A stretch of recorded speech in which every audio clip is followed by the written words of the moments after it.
Catherine Cumann Gale, Adina Falcherove. Good evening, everyone. You're all very, very welcome to the beautiful Ardhowen Theatre for the launch of the new Fermanagh GAA strategic plan, building from the ground up. I hope you've enjoyed the refreshments and the opportunity to mingle and chat to fellow Gaels from across the county over the last half hour or so. And it's brilliant to see such a wonderful, positive crowd in here this evening. So that positive attendance shows that this is, to you, a very important evening for Fermanagh GAA. I believe you will agree with me that this evening is about much more than a document, presentations and speeches. Those are very important and will provide us with a focus for the years to come. But for me this evening is all about people, the people of our county. It's about communities, your communities. And in particular, it's about you, the volunteers, who keep the heartbeat of Gaelic games alive in every parish across our county. Because, let's be honest, without dedicated Gaels across our clubs who coach our children, who sell lotto tickets, keep the facilities in pristine condition, chair committee meetings, and that doesn't be simple at times, and provide community facilities which offer and deliver many opportunities to address a host of health and well-being and community issues, we would not need to be here this evening launching a strategy that will hopefully in the years to come add valuable layers to what is already being delivered in your clubs. I am very much aware that week after week, year after year, GAA people willingly and proudly make huge sacrifices for their clubs and communities. And that spirit and love of community and county is exactly what this strategic plan is built upon, building from the ground up. Over the next 5 years, the strategic plan sets out an ambitious vision of strengthening clubs, supporting volunteers, improving coaching and player development, promoting inclusion and well-being, enhancing facilities, and ensuring Gaelic games continue to thrive in every corner of County Fermanagh. But as we all know, plans can be printed beautifully, framed neatly, and launched in spectacular venues like this one tonight. And fair play to Fermanagh Noma District Council for providing us with this venue tonight, because it's definitely a step up from the usual committee rooms that we meet in. But the real success of this strategy will depend on the people in this room. Every committee member, coach, referee, parent, player, sponsor, volunteer and supporter has a role to play in turning ambition into action. That is the challenge, and I firmly believe and hope everyone in this room is up for the challenge ahead. This evening, we'll hear from those who have helped shape our strategic vision for the next 5 years, and from some of those who will help deliver it in the years ahead. Before we finish proceedings with an address from our President, Jarlath Burns, who we're delighted to have present on the beautiful shores of Lough Erne this evening, albeit it is a little wet. It has been a momentous few days for Jarlath and his family, and we congratulate Charlie Ogue and the rest of the Armagh team on their fine Ulster final victory on Sunday past. So thank you all for being here, for what you already do for the GAA and Fermanagh, and for what you will continue to do as this next chapter begins. So thank you. Therefore,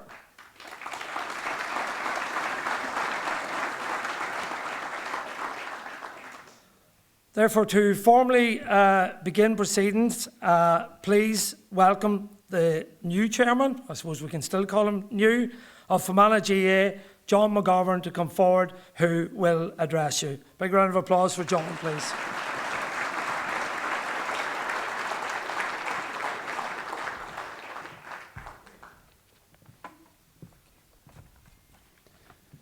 Thanks, Chair. The Fermanagh GAA is Cuish and Ish de Ve, or Lahar and Not, or Gaharluck, or Cumann Las Scale, or Manach. This last rule is shot on Conje August like Hela, Tamuj Exul go jiglin, clicky, gaelachta, sa conde, shot a hugly, own one anish. I want to begin by sincerely thanking everybody for attending here in the Ardhowen Theatre this evening.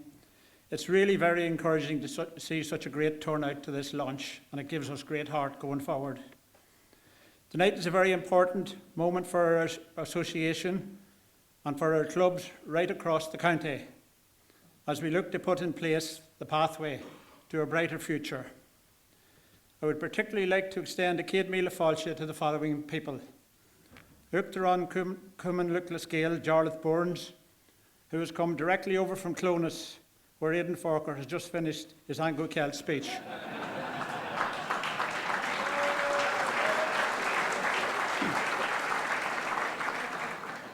But seriously, Jarlath, we're delighted you took the time out of your busy schedule to be here tonight, and your presence here only serves to highlight our commitment to this strategic plan.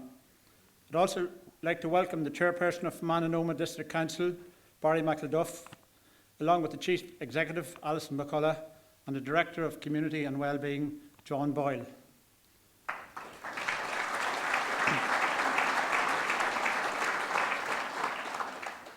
I'd also like to welcome Garrett Coyle from Ulster GAA.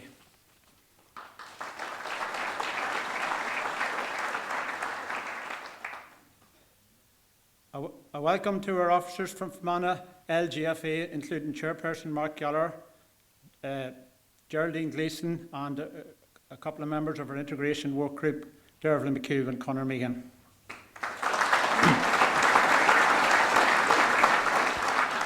A big welcome also to Pat Cullen MP and a number of local councillors who I won't get into naming in case I miss someone, but you're all very welcome.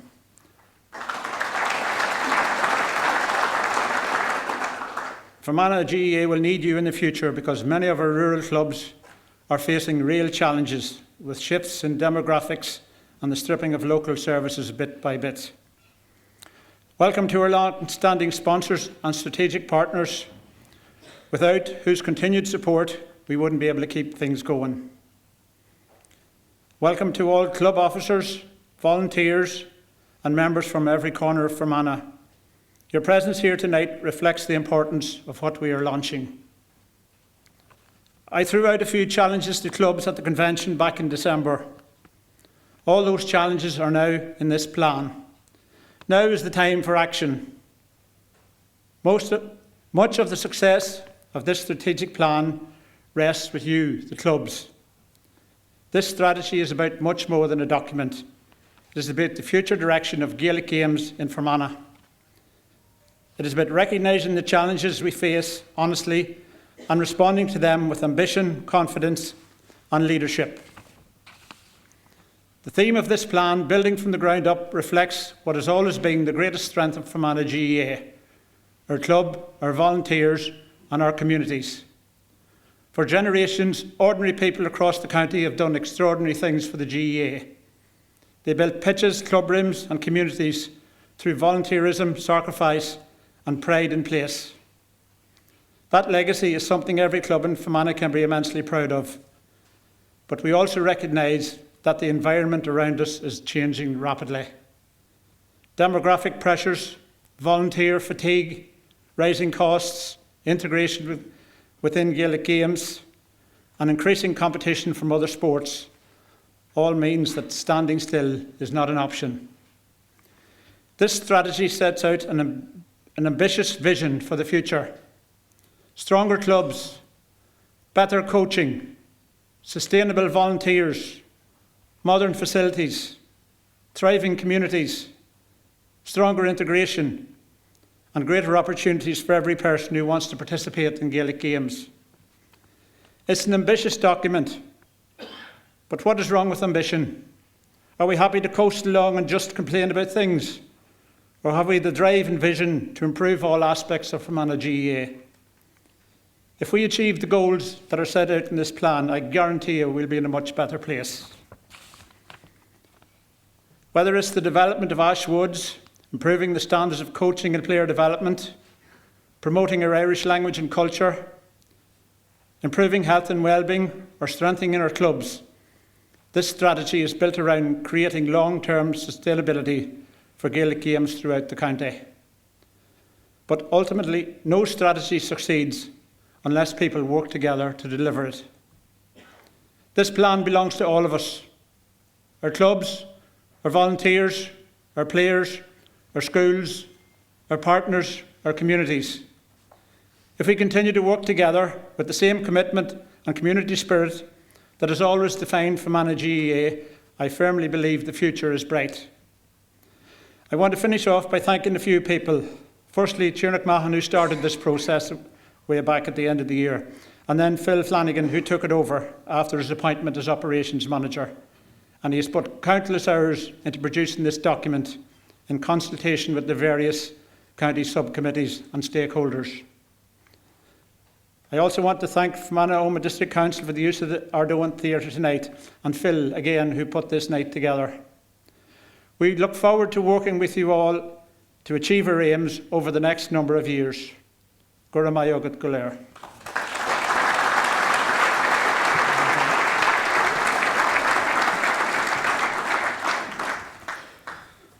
Thank you, John, and I believe that I speak for everyone in this room when I say that we greatly appreciate the enthusiasm you have brought to the chair's role in your first 6 months, and we wish you all the very best for the next, we hope, four and a half years. So well done, John.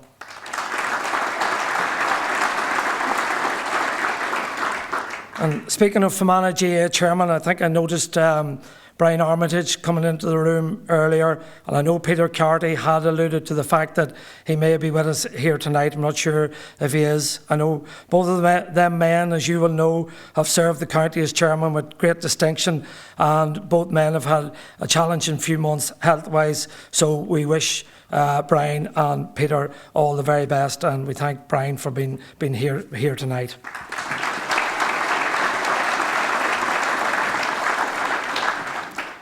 And keeping to the theme of chairman, running along, we now turn to a man who, I suppose, is coming to the end of his term as chairman of Fermanagh and Omagh District Council.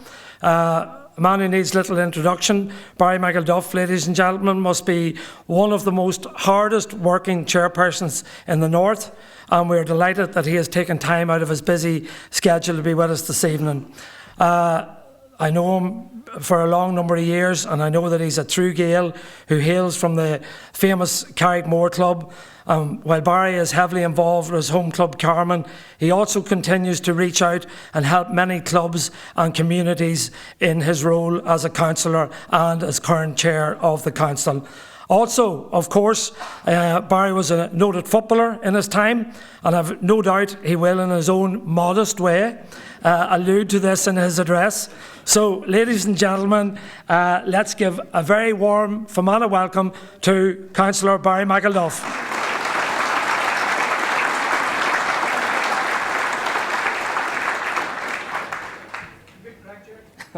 You're better.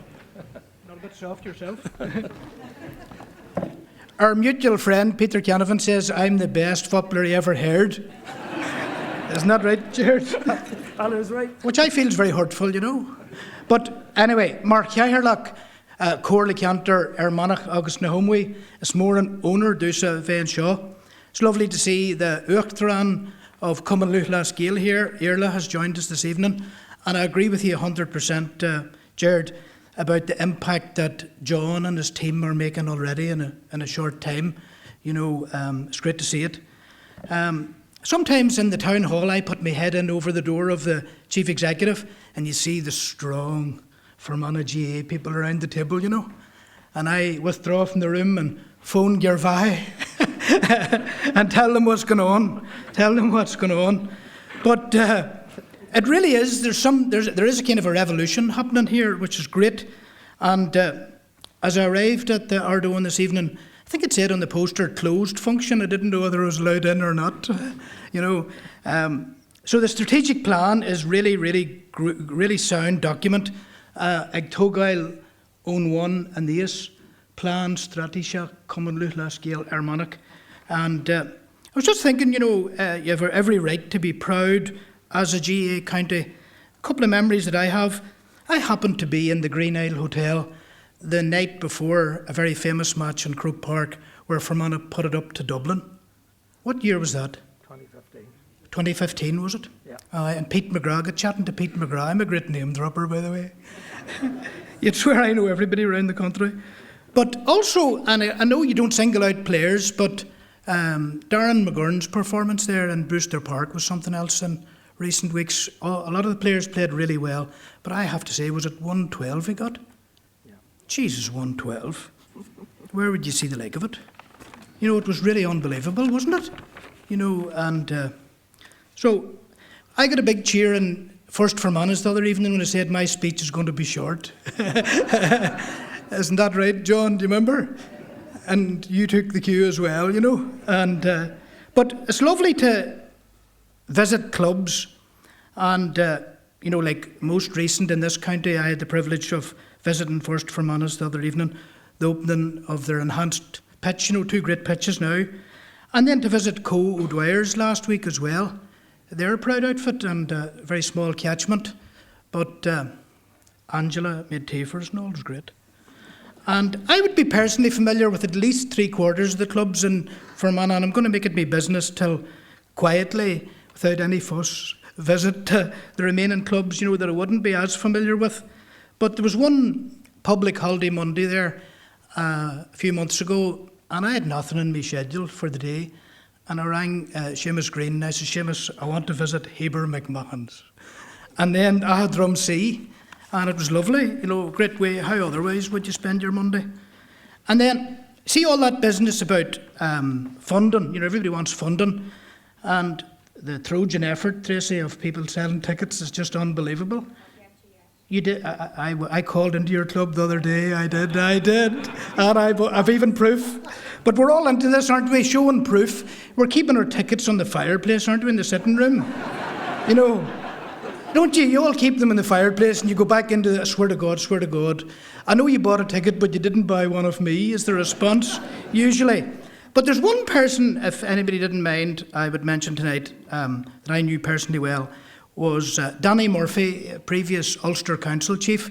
And Danny Murphy, I used to meet him at Kelly's Inn, and he would say to me, you know, don't ever apologise for government funding, public authority, local authority funding for GAA clubs. And he drilled that into me, you know, and I totally understood, and I get it. You know, the commitment of clubs and the county board and the county to healthy lifestyles, fostering a sense of belonging, sometimes that's called social cohesion, creating opportunity for people of all abilities, you know, like the GAA for All and the All-Stars and all that kind of stuff. And as a council, obviously we're very keen to work closely with Fermanagh GAA. You know, I mean, as a council, we don't have to work with other counties apart from our own and Tyrone. You know, Fermanagh Oma, but a third of Tyrone and all of County Fermanagh. So as a council, we're very, very interested in your vision and your commitment and your investment, what you're doing. And then we'll try to add value the whole way would be the approach we would be taking. And, you know, strategic capital grants, other partnership arrangements. You'd be knocking an open door, you know, with our council, because the council values very, very much Common Luhla scale. I should leave it at that, shouldn't I, Jared? No, you're good, Craig. No, I was speaking there in my capacity as a corner forward. That'll do.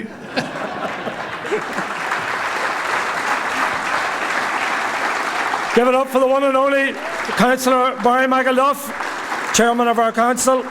And seriously, Barry, thank you for your very encouraging words of support. And also, as John McGovern alluded to, thank you to the Fermanagh Noma District Council Chief Executive Officer Alison McCullough and the Director of Communities and Wellbeing John Boyle for attending this evening. We really do appreciate your attendance, and Fermanagh GAA look forward to further cementing our partnership approach to sustaining and developing the GAA across our county for over the next 5 years, working closely with yourselves. So thanks again.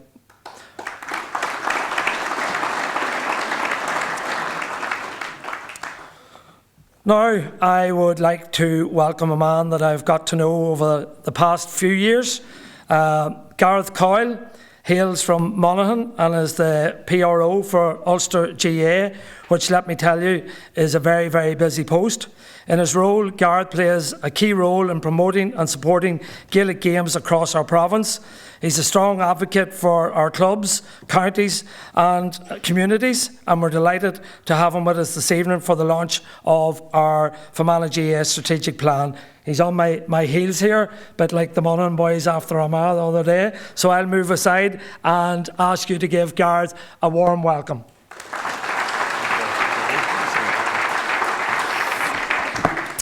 Uachtaráin Jarlath, Gin Uisle, a Carja Gael, agus a Vinta Fermanagh. Our son Corlola, Tom Monavro Dul, Van Sean New, Conan Okich Bashis Frostel. I know no one here is here to hear me speak. Mary has warned me to keep it under 5 minutes, but as Jared alluded there, I'm a Monaghan man, but my grandmother is a proud lady from Balik, and I have a brother living out the road in Cabinet Cross, so I do have strong Fermanagh connections. On behalf of the Ulster Council, I'm honoured to stand with you tonight for the official launch of the County Fermanagh GAA strategic plan. A strategic plan is a vital milestone in the life of any county. The process of drafting this document has given Fermanagh GAA the invaluable gift of time. Time to pause. Time to honestly reflect on where you currently stand and to map out exactly where you want to go. It establishes a clear, ambitious blueprint for coaching, volunteers, infrastructure, inclusion, which is very close to my heart as I have a 17-year-old son who has autism, and it's wonderful to see him involved in Games for All and be part of the GAA tagline, where we all belong.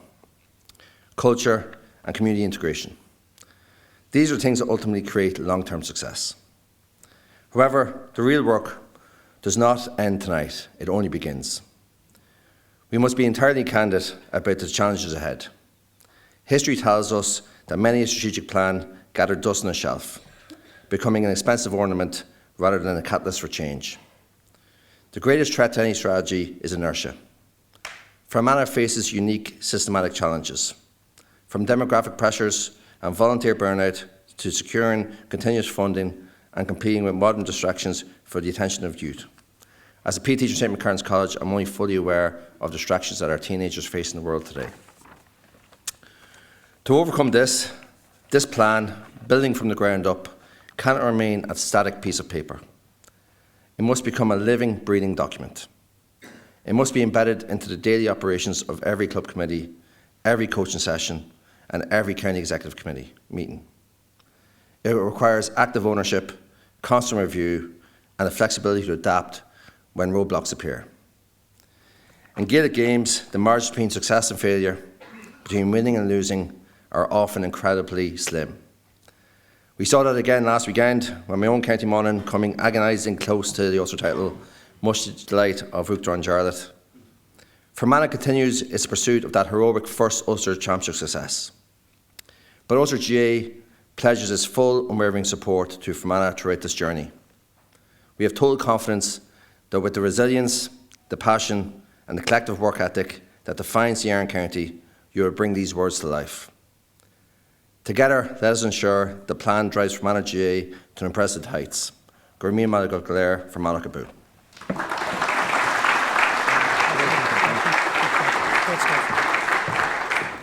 Great stuff, Gareth. Thank you very much. And we do genuinely look forward to working with all the good people that are involved with Ulster GAA in the years ahead, as they will assist us and guide us, no doubt, in delivering the many actions that are documented in our strategic plan. So thanks for coming along tonight, Gareth. We really appreciate Ulster GAA's presence here tonight. Give Gareth a round of applause, please.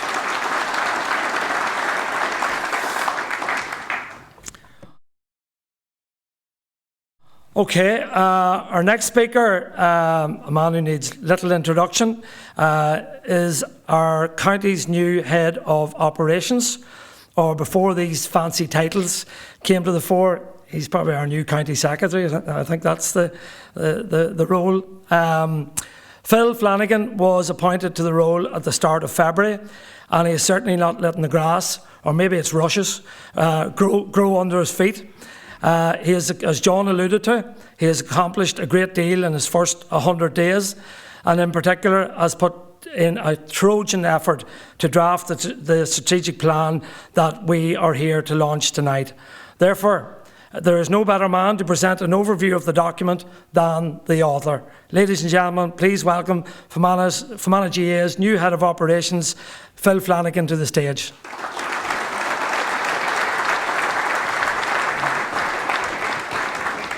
Gurra magad dear, a yini ushla agus a Ardhowen GAA is privileged war do ve a lahar a nacht live. Credium ave hyun din a chimene is tauachdi a durus common lutrias GAA Fermanagh the father and lay. This strategic plan is ambitious by design. It's ambitious because the challenges facing us are significant. But more importantly, it's ambitious because we are an ambitious people and we believe deeply in the future of Gaelic games across Fermanagh. As an organisation, we're now operating on a scale and complexity that would have been difficult to imagine even a decade ago. Today, Fermanagh GAA consists of 23 clubs, 4,000 players and 7,000 non-playing members, and has an annual turnover of nearly £1.1 million. We are a major sporting, cultural and community organisation within this county. And modern organisations of this scale simply cannot react to events as they arise. They must plan strategically, they must make deliberate choices, and they must have the courage to think long term, and that's what this strategy is all about. One of the clearest messages throughout the development of this plan was that doing nothing is not an option. We all know the challenges facing us. We know that demographic projections show declining youth populations across many parts of rural Ireland, including most of Fermanagh. We know volunteerism is under pressure. We know the financial cost of sustaining clubs and county activity continues to rise. We know that the sporting landscape is becoming increasingly competitive. And we know Gaelic games themselves are entering one of the most significant periods of organisational change in their history through integration. But tonight is not about fear or negativity. Tonight is all about ambition. This plan is built on the belief that if we plan properly, work collectively and remain ambitious, Fermanagh GAA can emerge stronger than ever over the next 5 years. The title of this strategy, Building from the Ground Up, is deliberate. Strong county teams begin with strong clubs. And strong clubs begin with strong communities. And strong communities are built by volunteers. Everything in this strategy flows from that central idea. That's why we are going to be investing heavily in coaching, volunteer development, youth participation, club sustainability, health and well-being, and long-term infrastructure.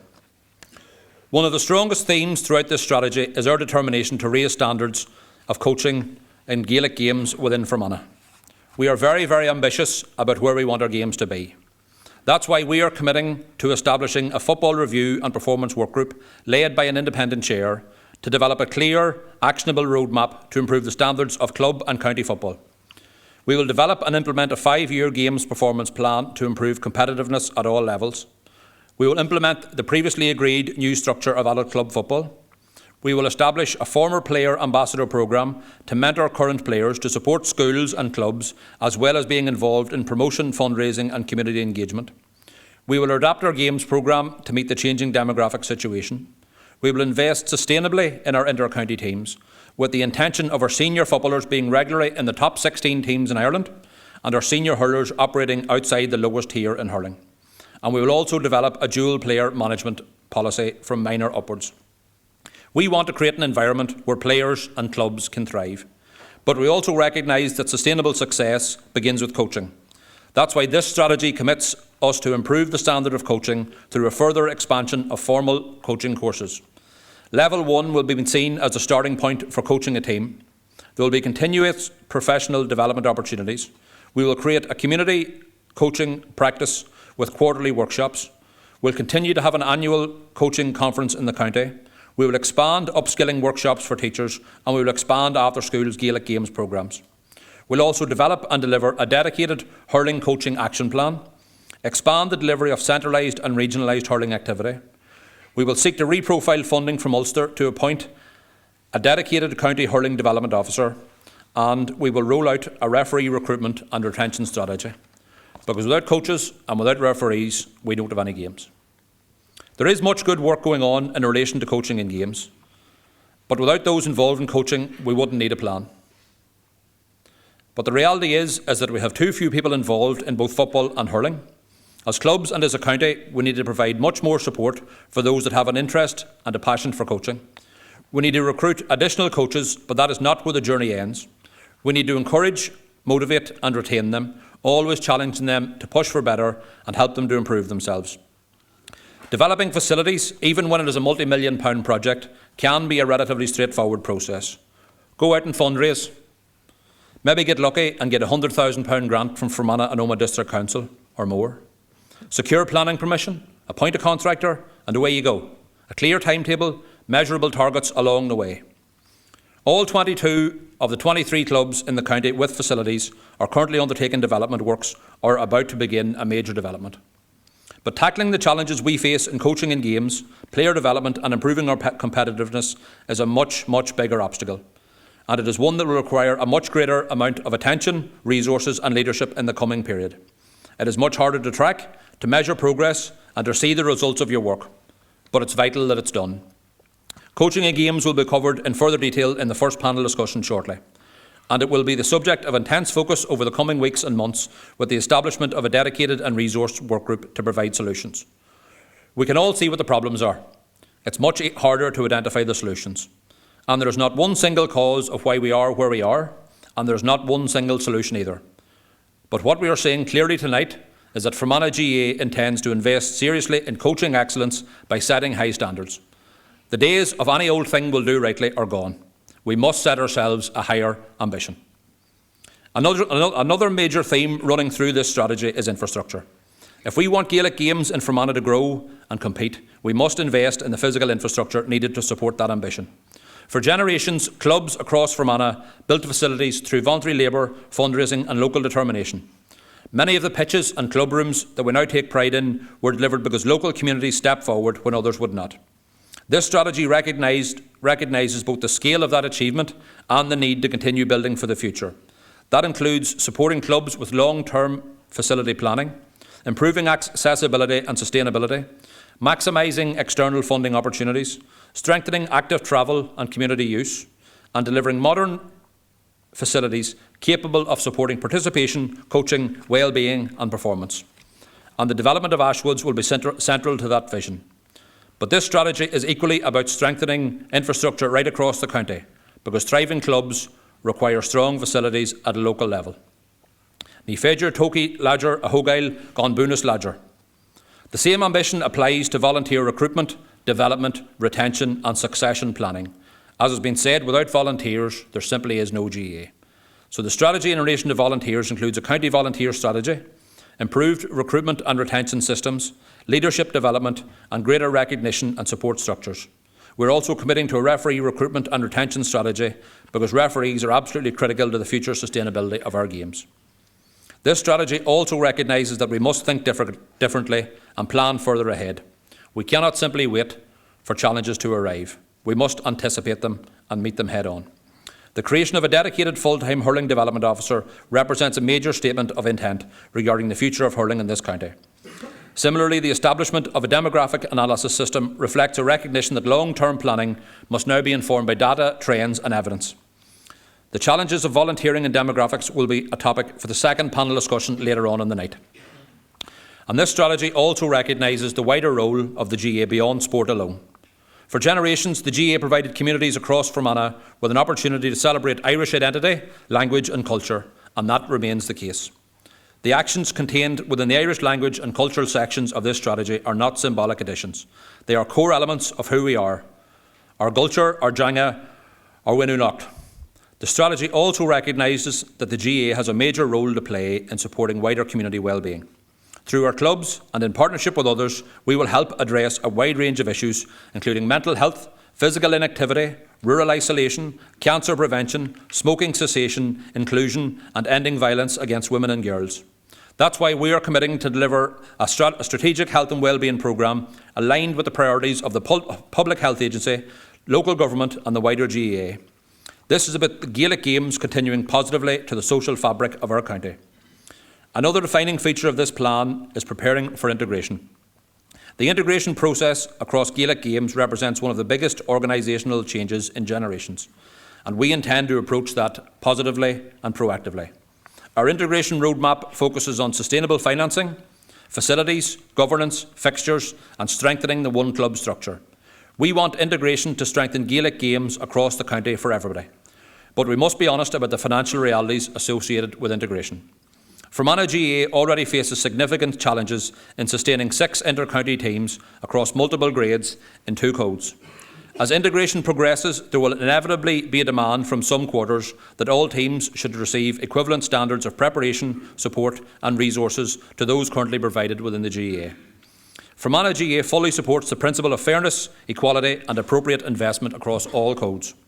However, we cannot realistically absorb significant additional inter-county expenditure without meaningful new financial support.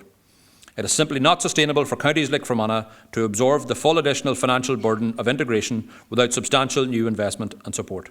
Integration must therefore be matched by fair and realistic financial planning if it is to succeed in the long term. So what you've heard tonight is ambitious, and you will hear more ambition throughout the evening. But ambition alone is not enough. We're blessed with having good people in our clubs and good people at a county level. But if we're serious about delivering the actions within this strategy, then we must also be serious about how we resource them. The reality is that financial demands on counties continue to increase significantly every year. That is why this strategy commits us to strengthening financial planning and reporting, improving transparency and accountability, developing a modern commercial strategy, building stronger sponsorship partnerships, increasing grant funding capacity and diversifying income streams to support long-term sustainability. We are determined to place Fermanagh GAA on the strongest possible financial footing for the future. The appointment of a dedicated commercial manager reflects that ambition. Our goal is not simply to sustain what currently exists, it is to create the financial capacity needed to grow, innovate and invest confidently in the future of Gaelic Games across this county. But of course, a strategy only matters if it leads to action. That is why every single action within this plan has ownership attached to it. Subcommittees will deliver annual work plans. Progress will be monitored and reported on a regular basis. A strategic implementation committee will oversee delivery and accountability. And this is a lovely looking document, if I must say so myself. I've deliberately not mentioned any names this evening, but I do want to commend and thank Conor Keenan from Ruslay for all the hard work he put into pulling this fine publication together. But this cannot simply become a document that sits on a shelf or even framed on the wall. It must become part of how we operate every day. As we look towards the 125th anniversary of Fermanagh GAA in 3 years' time, we do so with enormous pride in our history, but also with confidence and ambition for the future. This strategy is ambitious because our clubs are ambitious, our volunteers are ambitious, and our communities deserve ambition. Lechéile, trí obair agus olbhain, tógimid Takey Ladger de Cumann Lucas Gael Fermanagh. Gur míle magah.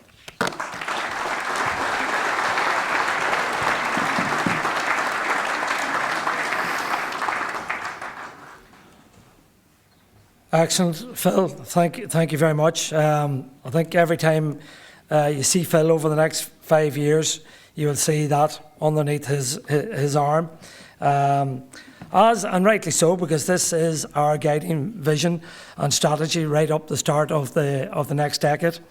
And just on Phil's appointment, I believe, and I think his speech there tonight reinforces it, that we as a county are very fortunate to have a man like Phil Flanagan who eats, sleeps and drinks Fermanagh GAA as a key driving force in delivering on the multiple aims, objectives and targets set out in our strategic plan.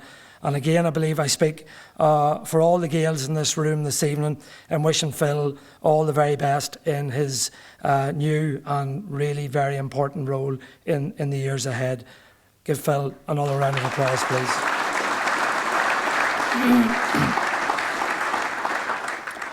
It would also be remiss of me tonight not to mention a man who I've seen coming in here this evening. That's Phil's predecessor, Tom Boyle, who is somewhere up there. Tom retired earlier this year, after giving more than 2 decades of wonderful service to our county. And I would like to publicly thank Tom for that and wish him and Josie many, many years of happy and healthy retirement.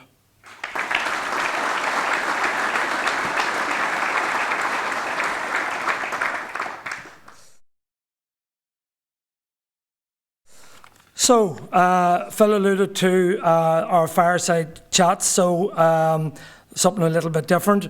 And the first of those will focus on where we're at in terms of coaching and games development in our county.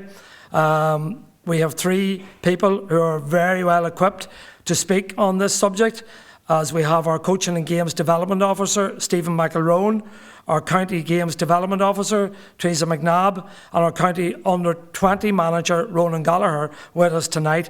So I'd be grateful if you could give those 3 people a warm welcome as they take their place in the firing line on the stage.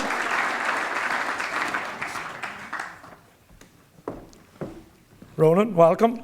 I've seen these other 2, so welcome Stephen, welcome Teresa.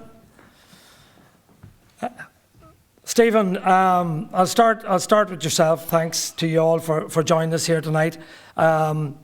You're about 18 months into what is a hugely important role, and I believe that people in here tonight will readily acknowledge the terrific job and your efforts over that first 18 months. I'm just interested to know what has been your biggest takeaway in relation to coaching and games development in terms of the strengths and weaknesses in the county? I suppose my own children are quite young, 8 and 11, and as an overall sense, I suppose Ronan's children are in Madden and Armagh, and my belief is that his children should not have any better opportunity to be excellent footballers or hurlers than any child in Fermanagh. So that's the overall concept, I suppose, of why I wanted to get involved. There is a selfish nature to that. You're talking about your own children, but it's across the board. You're in the clubs in Fermanagh and you want to see all the children improve. And I suppose when I got involved in the role, and it was an idea of getting involved because obviously as youth officer for your club, you're dealing with Teresa on a weekly, daily basis with bits and bobs around Go Games, cool camps, and you thought maybe we could do this and we could do that. You'd be chatting to Teresa, she'd be saying reasons why things are going well or reasons why things could be improved, and you thought you could make a difference and try and improve things and add it. And I suppose I came into the role and I had a clear idea what I wanted to get involved in and get my teeth into. Go Games is one of the initial major targets that we wanted to work on.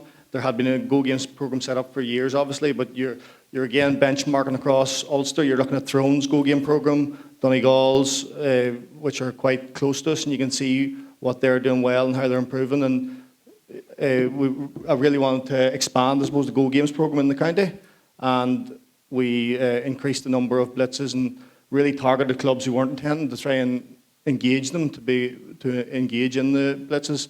Because it's like building a house, I suppose, you have to get the foundation sorted at the beginning. So if we don't have our young children engaged in Go Games and playing games on a weekly basis, they're not going to pick up the skill set for when they get older that they'll be able to be good footballers or hurlers. And then I suppose schools is a major piece. The success of Fermanagh in the past would arguably be because of the schools, the Pat Kings, the Peter McGinty, the Dom Corrigans, the Malachy O'Rourke's in the schools, driving excellence among players, driving Fermanagh to be in an All-Ireland semi-final replay, All-Ireland quarter-finals. You know, that was all built upon the development in the schools. So we obviously done a bit of tinkering with the games budget. We asked the clubs to come in and invest with us in the primary schools, which they did, a significant amount. There was close to 30,000 invested by the clubs to continue the good work that was happening in the primary schools, and that allowed us to divert some money into the post-primary schools. We offered roles into St Kevin's and St Michael's, 2 of our largest feeder schools, and the St Michael's roles continued. Niall McElroy got appointed there, and as we can see through, I suppose, social media and word of mouth, there's been huge increase in the volume in St Michael's. There's great work done before, but I suppose having a dedicated person in the schools allowed for second teams. I know they call them College to Meehall teams, but allowing greater participation across the school. And I suppose you have to take your small wins. I suppose that's the first time St Michael's have got out of the Macquarie Cup group stages since they won the Hogan Cup. So there's small wins every year that I suppose are great to reflect on. And you're at a point you want to get on up the top again, get the schools winning Ulsters, winning All Irelands, but you have to reflect on where we've been over the last 5 years and where we're looking to go to. So schools is another big one. Teresa, just from your perspective, and thanks, Stephen, for that. I suppose you've been there for many a year and have seen a lot of the work that has taken place. But people, let's be honest, supporters, probably people in this room, myself included, we're all a bit impatient and we want success in our schools and our clubs and in our county and whatever. So, and I know that what Stephen has outlined there is going back to basics and go games in schools. So it's going to take a while for that sort of work to, come to a conclusion and hopefully benefit our clubs and our county teams. But short term, medium term, is there anything else we can be doing? Well, maybe our academy squads. I suppose the most important thing around this plan and why it is so ambitious is that long-term plan of where we want to be and where we want to get to. The day-to-day stuff and the amount of work that the club volunteers are doing, and I'd be talking to clubs regularly, and the effort that you can see that happens on the ground from our volunteers, and they're crying out for support. So from a short-term point of view and medium, helping club coaches on the ground, helping volunteers, trying to recruit more volunteers in, helping around referee structures and being able to make sure our games are being played. But our Go Games programme, feeding that into our club structures, our games structures, and then our academies. For all this to work, we do need everyone buying into it. So Stephen mentioned about the importance of schools. So to me, it's a bit of a jigsaw. If we have our clubs, our schools, our academies, and our county teams, that all makes up our jigsaw. It's just not one piece on its own, because we won't get there. So the importance of everyone rowing in and supporting each other, helping our volunteers, trying to develop our players as much as possible. It is a long-term pathway, and it's called that for that particular reason. We're putting our Go Games in place, and there hasn't been as much Go Games going on as there currently is. Like, it's fantastic to see, and clubs going and organising their own programmes and their own games, which again is brilliant. But it's being patient. It's giving that player a chance and time to develop. We can't look at a child at 8, 10, 12 and go, they're going to make it or they're not going to make it. And even coming through the academy piece, it's exposing them to more challenges, putting them under pressure around their skill set, their decision making, and that's why that post-primary school piece is massively important. Our internal games needs to be more competitive, so that when our players do go into the school system, they're going out and playing Tyrone schools, Monaghan schools, Donegal schools, so they are getting challenged again. So it then is a stepping stone into our county format through academies and inter-county teams. Yeah, and Roland, then that brings you in. You've been at the coalface, of course, with the senior team for a number of years, and now as manager of the under-20 team. What do you believe should be the priorities for clubs, primary and post-primary schools, development squads, etc., so that we can ensure a steady stream of top quality players can come through to your under-20s and ultimately into the senior team? Yeah, look, it's a massive, massive challenge, Jet, about what we would like to see or what we want to see. It's clear at the minute that, we're well off it in terms of under-17s and under-20s. And when Jarlath and Ulster Council are here, we'll take the chance to just tell them that reform is needed. The provincial system needs to go at under-17 and under-20 level. It's not fit for purpose. It's not fit for... Somebody clapping there? I think you got one round of applause. Oh, well. That's a start. That's good for you. Teresa say we take the wee win, so I'll take that one. You know, what's happening at the minute, and it's our problem, do you know what I mean? It's on us. Where we are, it's everybody's problem. It's my problem, it's my fault, it's everybody here's fault. But as Phil alluded as well, we can also be part of the solution. It's on us to make coaching better, it's on us to make players better, better people, infrastructure, the clubs, the well-being, all of that.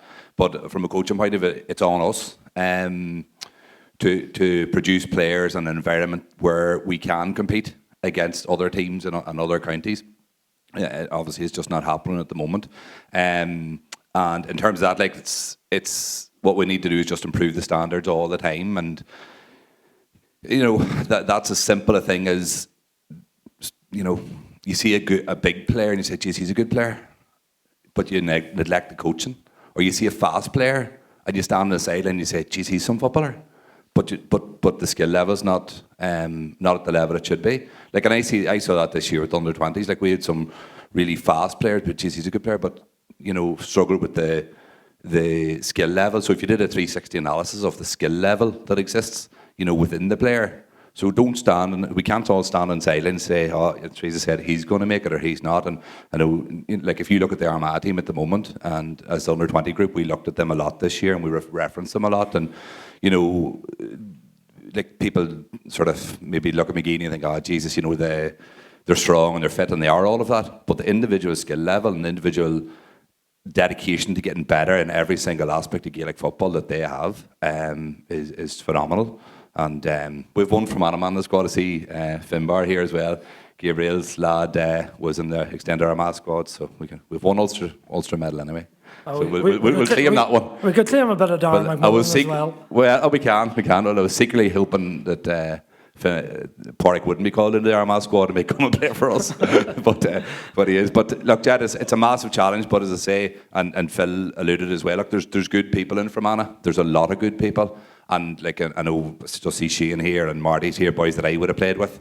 And like, when the thing was going well for us back in the day, like, I mean, the support was absolutely outstanding and phenomenal. And if you look at now, you know, I suppose if we were looking at training weekend, Sean might have a chat, but if you look at McGeaney, he has no bother putting his hand on 30 grand this week to take them away next weekend and the weekend after.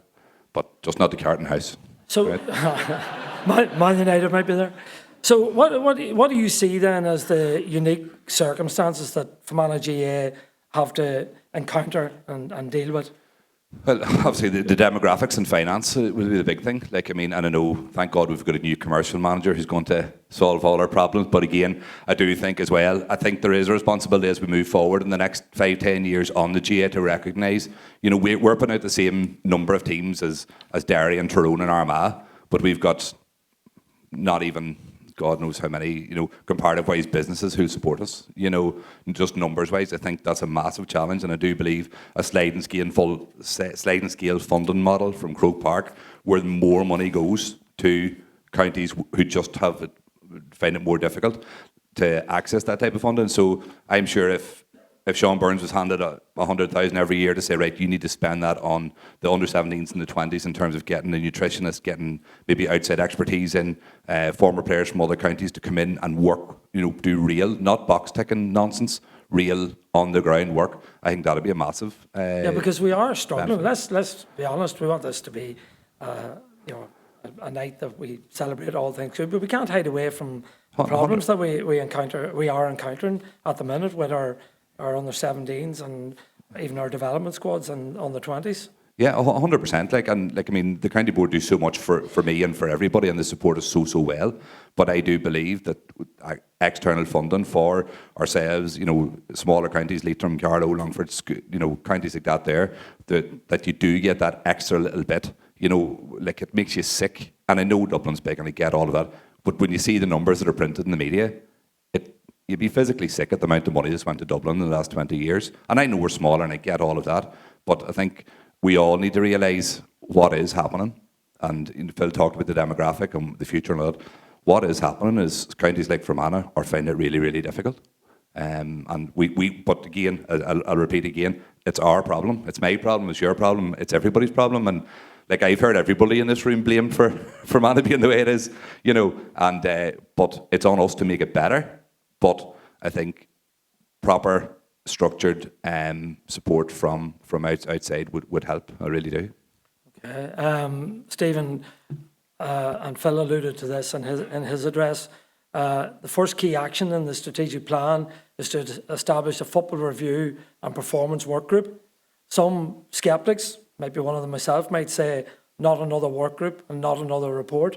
But so can you tell us a little more about this work group and what work they'll undertake and the timescale, and more importantly maybe how the recommendations will be actioned, because we can have reports that sit there and aren't in action. So that's quite a few questions in that for you. Yeah, well, I suppose our last report, like, I would firmly believe that Fermanagh problems need to be sorted by Fermanagh people.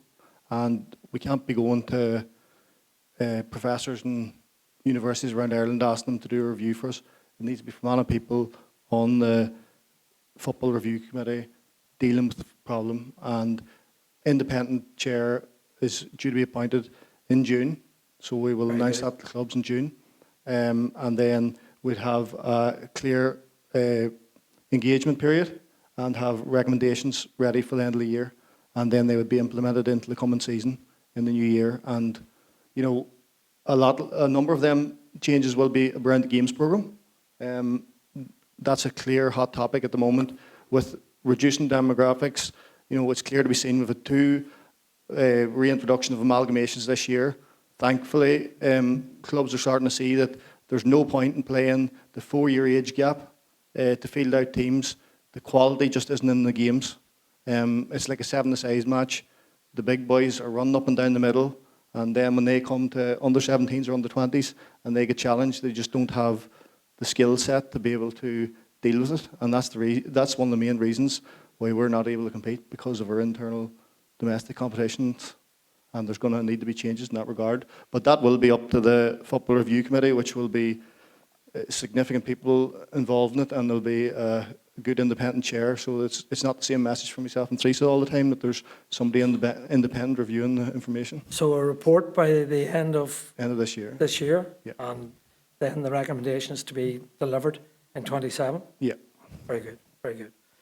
Teresa, I note there's a number of actions laid down against yourself as the lead officer. So you're certainly going to be busy over the next year or two, Anna, by the looks of things.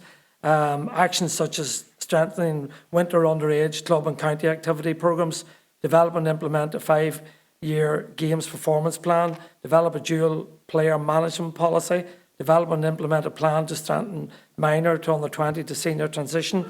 And there is also a number of actions in relation to enhancing coaching in clubs. There's a lot of actions, and for both hurling and football, and so much to be undertaken. So how do you prioritise those? And I presume you're going to ask for patience to allow you to get on with the work. Patience and investment. That word again. Investment. To me, it again comes back to our game, and that's why we're all here, is for our youth and our adults to be able to play our games. So a strong games programme is key. We have to be creative about it, how we deliver that, what windows of opportunity we have throughout the year. So we're looking at our Go Games programme, looking at winter opportunities through either indoor facilities, which we are limited to. There has been a few developments around small 4Gs, the likes of Rosslea, Canolly, Derlin. So trying to maximise them. I suppose there's a full-size 4G in the Bonacre, and that's where our small-sided games programme started this year. The travel piece around coming from a Newtown Butler or Rosslea is difficult. So just having our facilities within the county, a full-size Gaelic 4G pitch, 5G pitch would be fantastic to afford us more games opportunities. Looking at player development then within our games programme is how are we developing our players? So as clubs and as coaches, what are we doing? So we're just not going out, setting up our cones and away you go there. We are actually maybe benchmarking, profiling our players and going, how can we ensure our players are fit to play our games at the highest level, so that when they are stepping through if they do come into our academy system and into minor and under 20s, that they are ready to make that next step across. But that's going to take a lot of nurturing from our club volunteers, our club coaches, working with our sports science, our S&C programs, nutrition, the whole package around developing our players. And again, this isn't just an academy piece or a county piece. This is support that should be available for our club coaches, and just good practice, as in, setting standards and good practice and being able to deliver that. But we're not afraid of work yet, so we're well ready for it. Good stuff. So Roland, last one for you, and as you heard from Stephen and Teresa, a lot done, a lot to do. However, as a manager that's expected to deliver results, does that encourage you to hear that that's happening, or does it frustrate you, and have you the patience, the likes of a lad like you that has such enthusiasm for Fermanagh GAA? Do you have the patience, I suppose, to stay in, to see us through on this journey? Absolutely. And no bit of success ever came in a year or two. Do you know what I mean? Be it, looking at the Derry Gonley delegates here, first county title in '95. It took a long time to get the first one, and I was at it. It just takes time, and it does, and of course we have the patience, but we also have the realism that, players that come through academies and all the good work that'll be done by Teresa in the academy and everybody else, like, there's so many of those players don't actually come through. They come through later, some of the people in the academies just haven't got the right attitude and will never play for Fermanagh. That's the reality. They'll choose other things, they'll choose easier things and softer things. So yeah, we definitely have the patience for it, and we also are really keen to identify the right people. And our mantra with the under-20s was, we told them so often, we only need 22 boys. We don't want 32, so if you don't want to be here, don't be here. And there's nothing wrong with that. We had about 26 by the end of the year, the way the thing went. But it's appreciating and acknowledging that the work that everybody does every day with an under-10 team or an under-8 team or an under-12 team, that if you continue to tell that child to do the right thing and show them a pathway to be better, if I had a bottle of potion now and said to Teddy, right, if you take that home tonight, you're going to be better at something tomorrow, you'd take it 100%. Everybody likes a pathway to be better in any aspect of life, and that's what we try to do with the players. So when they come into us after work, we're looking to say, right, there's, for example, Big Conan Donoghue from Timor, never played minor, or was on a school team or anything, but he came in this year and he was a flipping Trojan for us, because we provided them with very simple things to get better.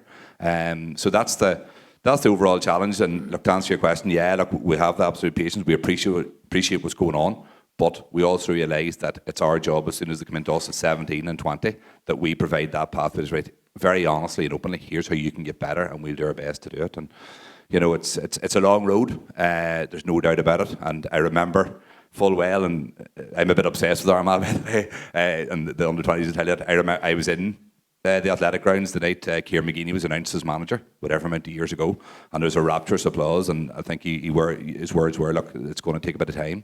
And I'm not saying we're going to win an All-Ireland or anything like that, but, and to use the term you would use a lot, Jet, to be the best we can be, it does take time, but we just need to keep at it. Brilliant. Well done, guys.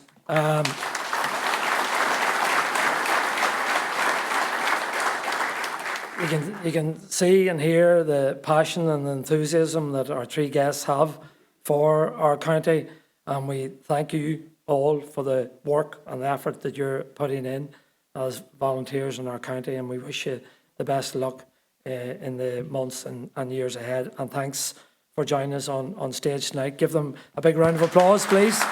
Thanks, Stephen, Teresa and Roland. Good stuff. Thanks. Thanks, Teresa. Thank you. Okay, moving on. Assume everyone in the room has now heard of the ambitious plans that Fermanagh GAA have to develop the very exciting project on the recently acquired 24 acres out at Ashwoods on the Sligo Road. So over the next 5 years, I've no doubt this project is going to grip the imagination of all Gaels in the county as we develop state-of-the-art sporting and community facilities, which will be utilised by county squads, clubs, schools and the wider community in our county for many, many years to come. The Safety and Facilities Committee, chaired by Sean Donnelly, are the driving force behind this really exciting development, and I'm delighted to say that Sean is with us tonight to enlighten us with a presentation which gives us all a bit more insight to the Fermanagh GAA Ashwoods project. So please give Sean a very warm welcome to the stage. Thank you.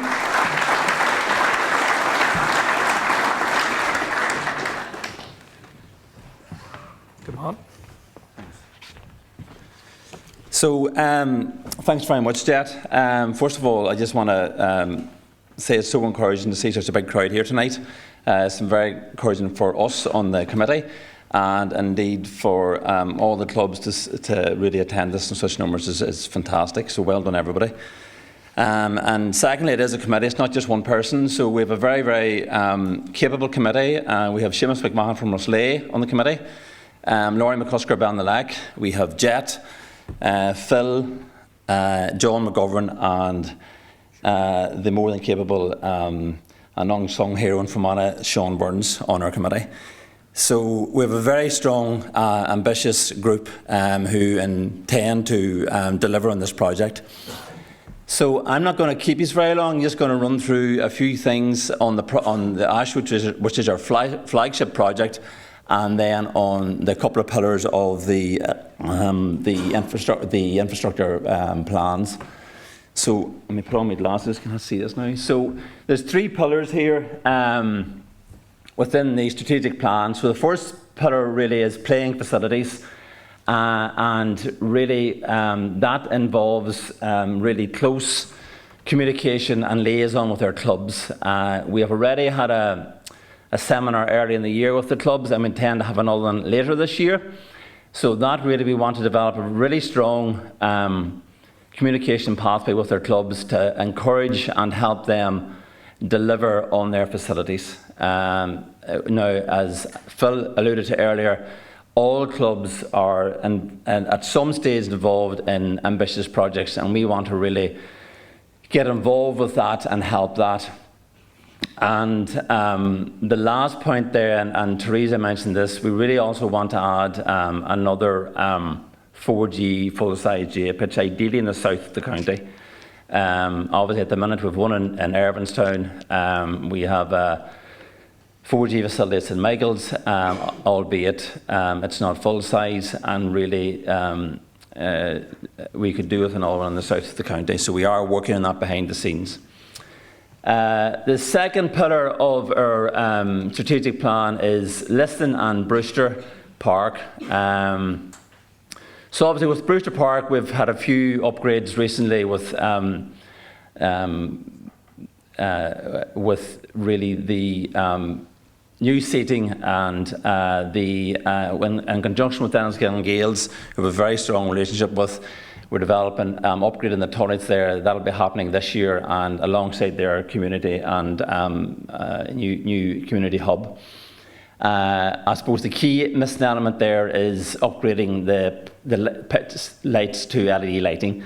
So that's one thing on our tick list we need to get sorted. And also then improving the media and streaming infrastructure at Brewster Park. So then our third pillar is Ashwoods.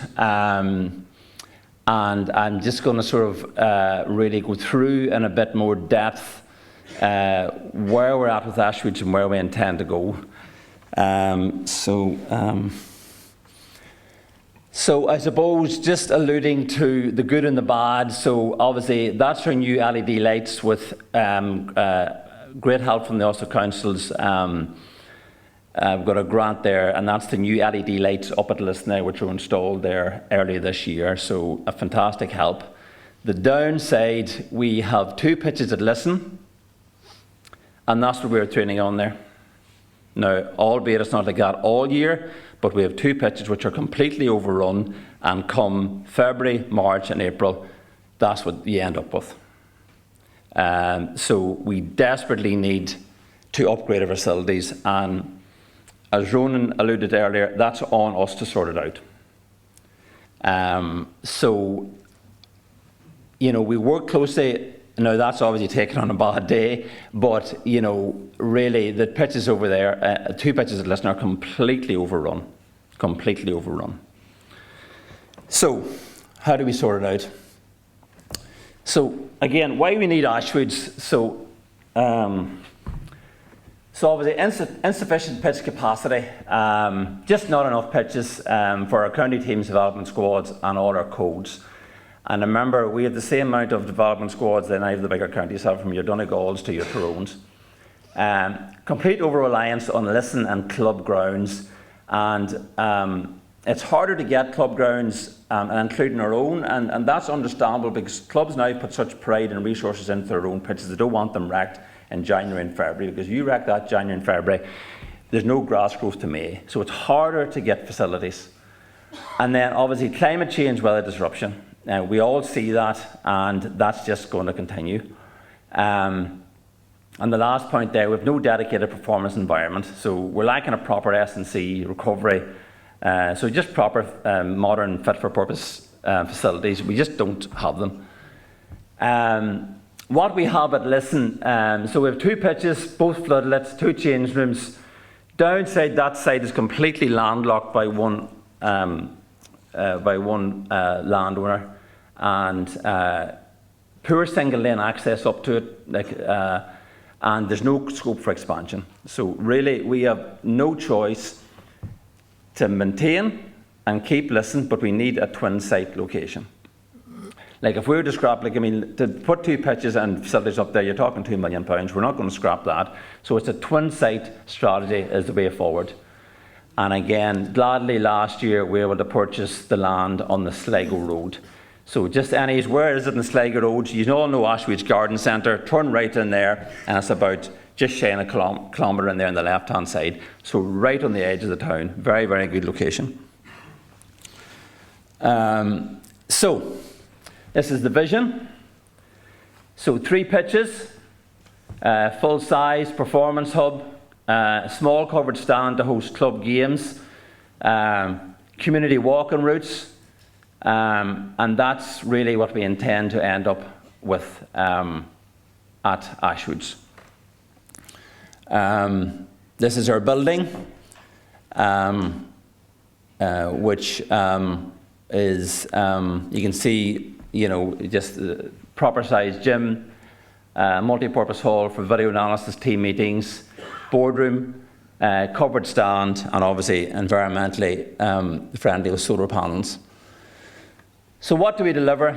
So number 1, performance. So we want, I mean, as all the previous coaches here mentioned, we want to sort of deliver elite standards in all our pitches and our facilities. Enhanced S&C, recovery, and year-round capacity. The second point there, player development. So obviously centralised academy environment, modern coaching analysis, and stronger player pathways. Our third element there is community well-being, and this is very important to us. This is not a centre for just elite teams.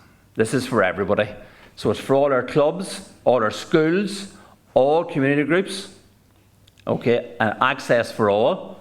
We intend to have walking routes, environmentally friendly recreational spaces, and we fully intend this a fully inclusive facility for all communities, and we mean all communities, all ages and all abilities. That is really at the heart of this facility. We want the facility operating night and day, and not just a place that opens at night and closes for a few inter-county teams. Lastly, financial and operational. So we want our county offices to be there. We want to be able to host matches, camps and events, and a long-term asset for our county, which we own. Finally there, obviously we all know what's coming down the track with integration, and really we're really focused on the integration here with the LGFA and Camogie Association, and we are designing Ashwoods with that in plan, with that as part of our plans, ensuring that we're ready and it's designed so when integration comes that we can accommodate the LGFA and the Camogie Association, albeit there's no Camogie in Fermanagh, but if it ever happens. Nice big figure. So that's where we're at. No point hiding behind that. It's going to cost £7 million. So where does that come from? So the pitches, enabling and groundworks is just shy of 3. That's 3 pitches. That's our earthworks, our moving, our floodlighting, car parking, so on and so forth. The building itself, about 1,500 square metres. Cost today, you're talking anywhere between 220 or 2,200 to 2,500 per square metre, which is shocking. But that's more or less 3.5 for the building, and then fees just over £500,000. So that's the reality of what we have to achieve. So where are we going to get that?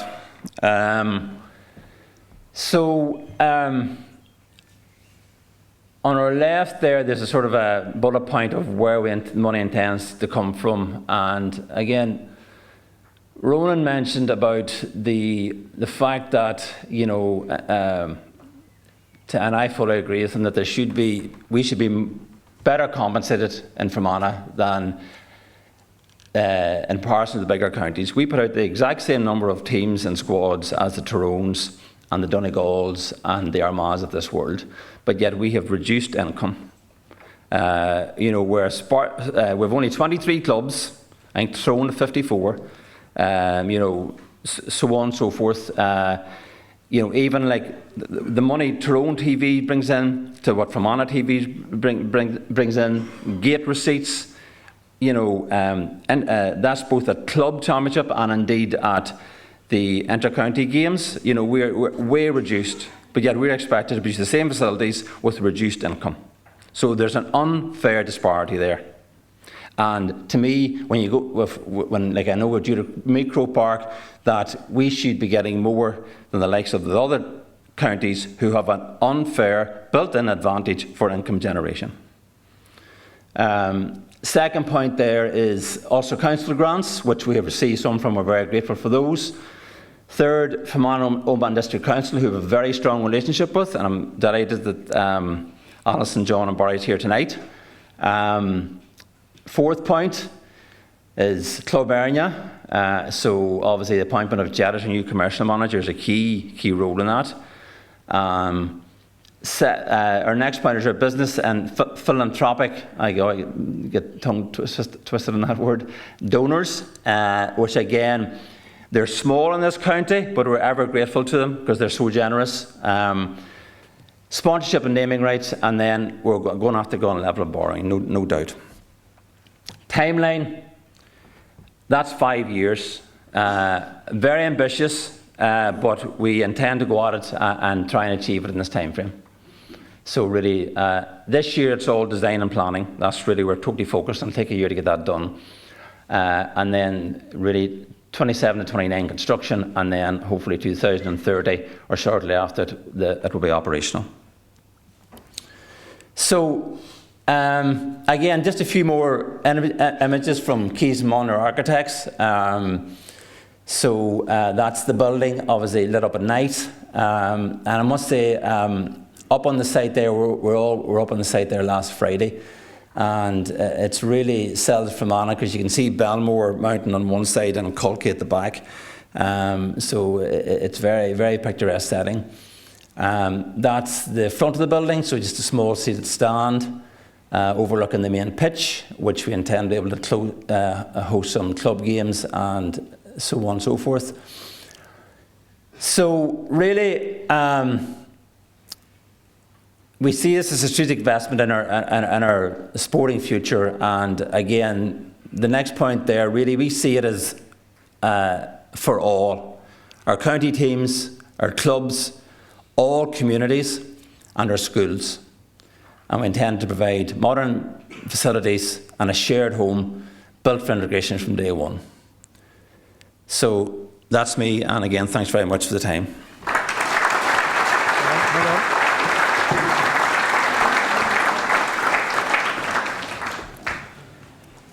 Great stuff, Sean. I think people will appreciate the amount of work that's going on in the background to take forward what is a really, really ambitious project. And I suppose, you know, I live in Tyrone myself, as you know, and one of the things that I've always said when I got involved with the Red Knights in Tyrone is that, you know, we have illustrious neighbours around us, and that's fine, but our players, it's the same here now in Fermanagh, our players deserve the best, and this project here will give them that. So, you know, why should our players not be provided with the chance to be the best that they can be? And we need to be strong and resolute that in every aspect of our work that we're striving to make things better for our players and for our communities, because we want to be up with the Joneses, as the saying goes, in terms of competing at a high level. But the work must go in, and this here is very much part of it. Now, this will take money.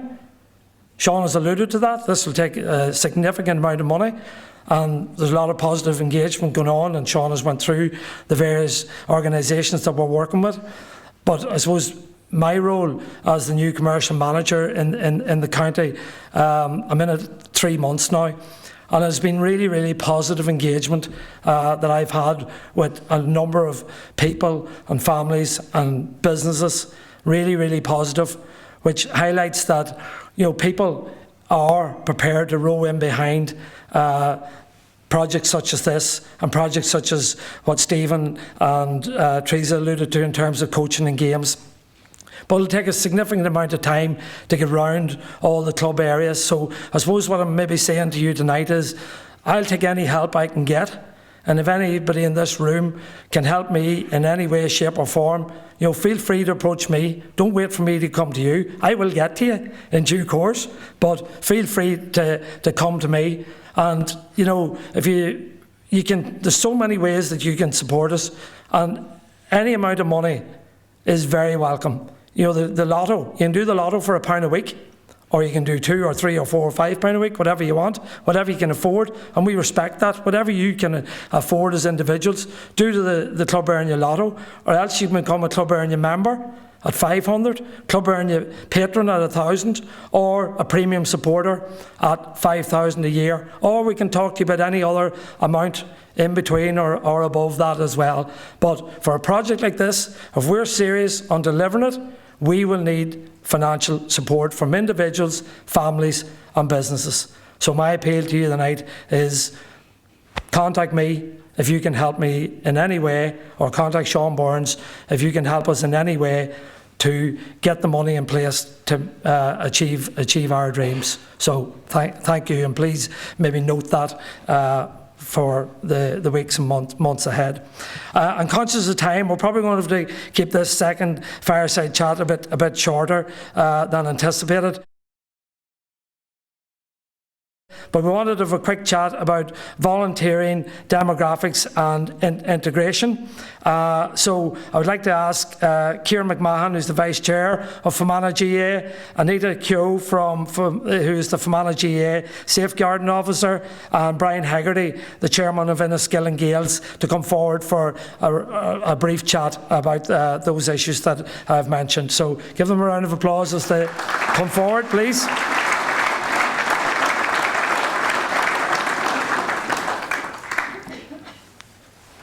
Right, how's it going? And thanks very much for joining us. So we'll fly through this, guys, because I'm conscious of the time. Kieran, start with yourself. As we all know, the cornerstones on which the GAA is built upon is parish and volunteering. But we also know that recruiting and retaining volunteers is becoming more and more difficult, and particularly since COVID.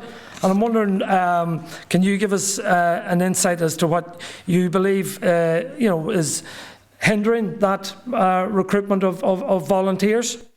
Thanks, Ger. I'll have no problem keeping this short. But I think the first thing to say, Ger, is that we do have some fantastic volunteers right through all our clubs.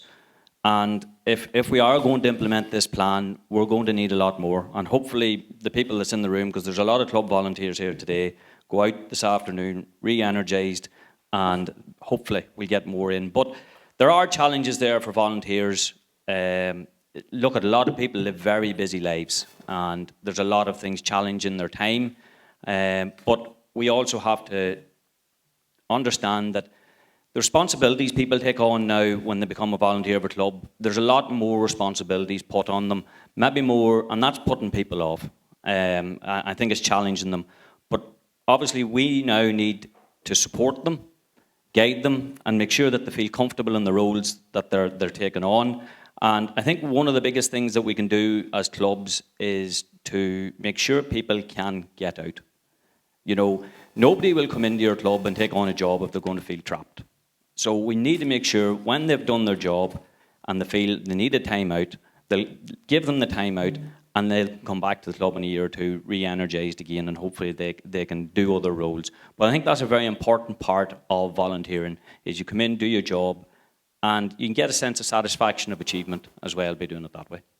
Brian, you know, that's from a rural perspective, Kieran, you're speaking about. I presume the same challenges exist in an urban setting, such as in Enniskillen, in terms of recruiting, developing and retaining volunteers? Yeah, absolutely. I mean, we're a big club, you know, probably somewhere in the region of 800 members at the moment. That number has probably grown significantly over the last few years.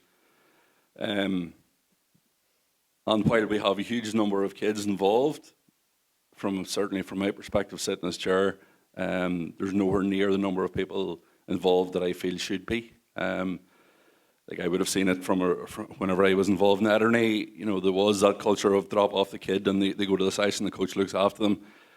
As much as possible, we're trying not to give people that option. We're asking them in to do small jobs, and that might be, as Anita calls it, filling the gap at unraised coaching sessions.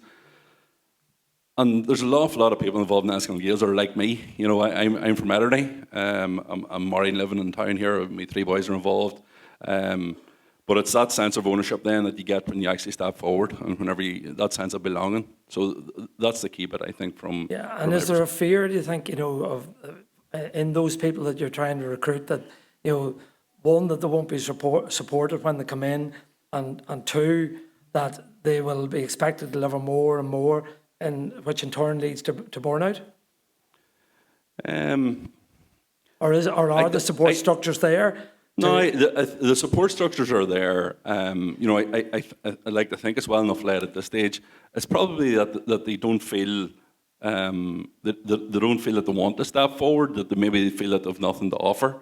But certainly across the numbers that we have, there's a huge skill set, and it's certainly from a leadership perspective, is trying to identify where the need is within the club and then identifying individuals and then giving them the road to run with their own way of trying to develop something, but also then being there to support them as they go out and do that. So the support bit in the background is key. Anita, the strategic plan goes into significant detail on developing Gaelic Games volunteers strategy to recruit, retain, develop and recognise volunteers. And it also outlines the need to develop and implement a volunteer pathway framework. All of that has to be welcomed, I'm sure welcomed by everybody here. But do you believe that such actions will be enough to see an increase in the numbers of volunteers being recruited by clubs and by county committees? I suppose just to echo what Brian and Kieran both said, when you have good leadership in your club, and we're very lucky in Fermanagh with brilliant people involved, that good leadership will give people the support that they're doing the jobs in the club. Like I always say it on the safeguarding course, there's 101 jobs that need doing in the clubs, as you alluded to earlier, lotto sellers, grass cutters. Think of all the jobs that you need. There's somebody there for it, but it's having somebody that can support them. Because there is a fear sometimes of, God, you know, if I mess this up or if I do this wrong. And it's about taking that fear away and allowing volunteers to be a part of a wider network, that you're not a single entity within the club. You're an integral part of that club. And I think probably the issue of retaining burnout is a problem, because people have less and less time now, families, and a lot of people that I would be coming across, they're involved in the club because their kids are involved. Time is precious, And there's a lot of pressures on people now, sometimes working 2 jobs or whatever. But I think if you have good leadership, you get good volunteers. And if you get good volunteers, that then improves the standards across all areas of your club. Not necessarily playing, but the other areas of your club too, the unseen bits that feed up. So I think, we're not in that bad a place in terms of volunteers. But I suppose one of the things I always talk about, the gappers, you have to ask people. Yeah. We were all asked at one stage in our lives to do a job, whether it was standing in a gap or selling lottos or whatever it was. We all have to be asked. So why are we afraid to go around and ask people that we know that are, as you said, Brian, doing the drop and roll, dropping the child off and away they go? Ask them. The worst they can say to you is no. Yeah, and speak to them. Don't WhatsApp them and text me. I know them. Oh no, face to face. Obviously, you can't deny this face yet. Correct. Well, I know that. Who would want it? True. But how important then is it, Brian, for volunteers, to see their involvement being rewarded? I mean, it can enhance their careers, the training they get, the skills they develop, the leadership that the roles they take on, those then can be transferred into their careers. But maybe that's something that needs to be sold a wee bit better. It definitely is, and even as you said, Chad, it's probably not something that I would do an awful lot. But I know for a fact, because I can see it in the people that are stepping forward, the self-confidence that they take from it. You'll have people who will not sit and do, will not pick up a mic and stand up in front of people. And I'm not saying everybody's going to be doing that. But there's people who are very reluctant to even step onto the green grass. They get asked to do a small job. They get asked to go to a coaching course. And all of a sudden, they're maybe leading a team. And that's brilliant for them. We have after-school sessions in the club, Tuesdays and Wednesdays, and we have 2 minors taking that on a Wednesday evening, supervised by adults. But it's trying to give them that step up. It's going to be good for their CVs. They can put their hand up for jobs and refer to having delivered for the kids. So I think there's a load of different opportunities, I think. Yeah.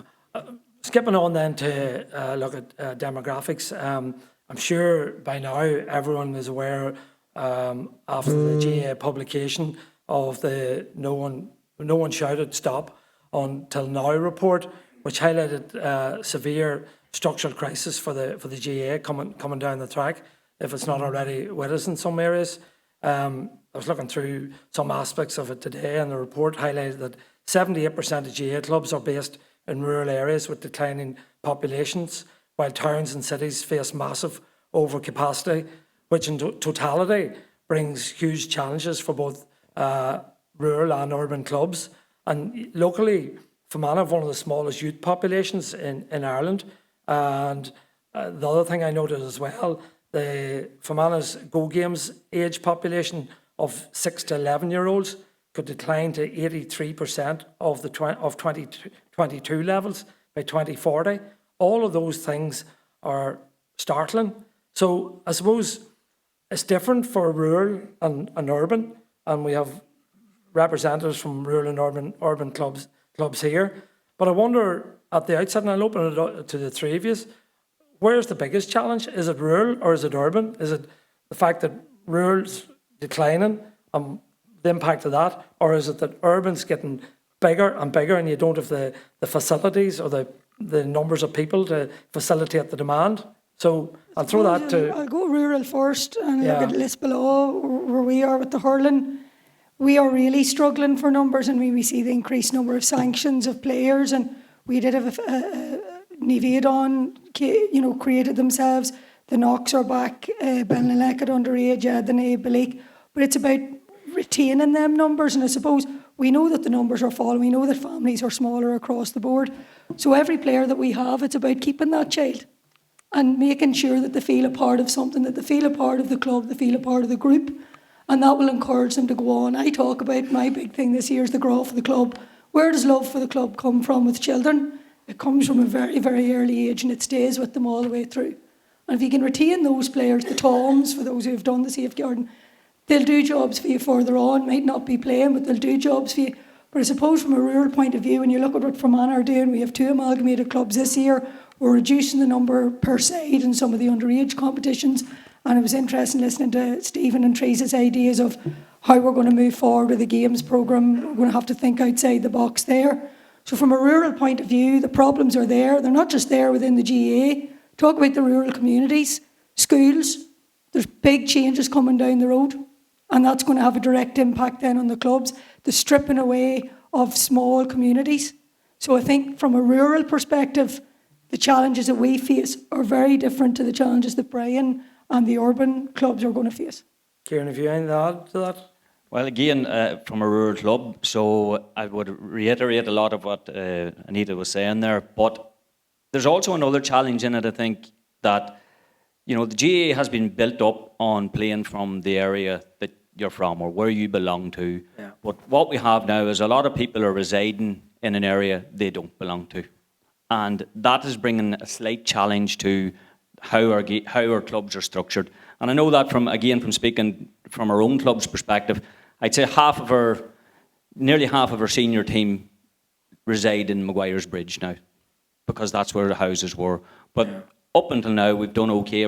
They're still bringing the youngsters out the door now. We hope they are anyway.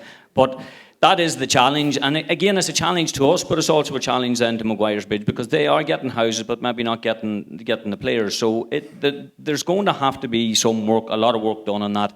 And Anita mentioned amalgamations. I think at some point, to create competitive football, it's something that we're going to have to embrace not too far down the road, and not see it as a threat to our core club. It's like a Kerry Championship model or something like that there. But it's something that we are going to have to realistically be real about, and I do believe that's coming. But I'll hand you over to Brian, and he can give the town's version now.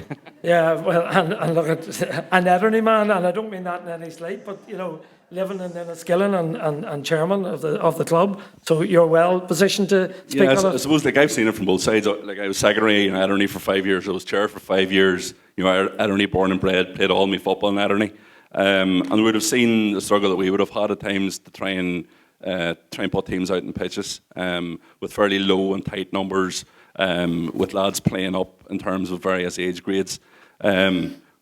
I'm now at the other side of the spectrum from an Enniskillen perspective. We're blessed with numbers.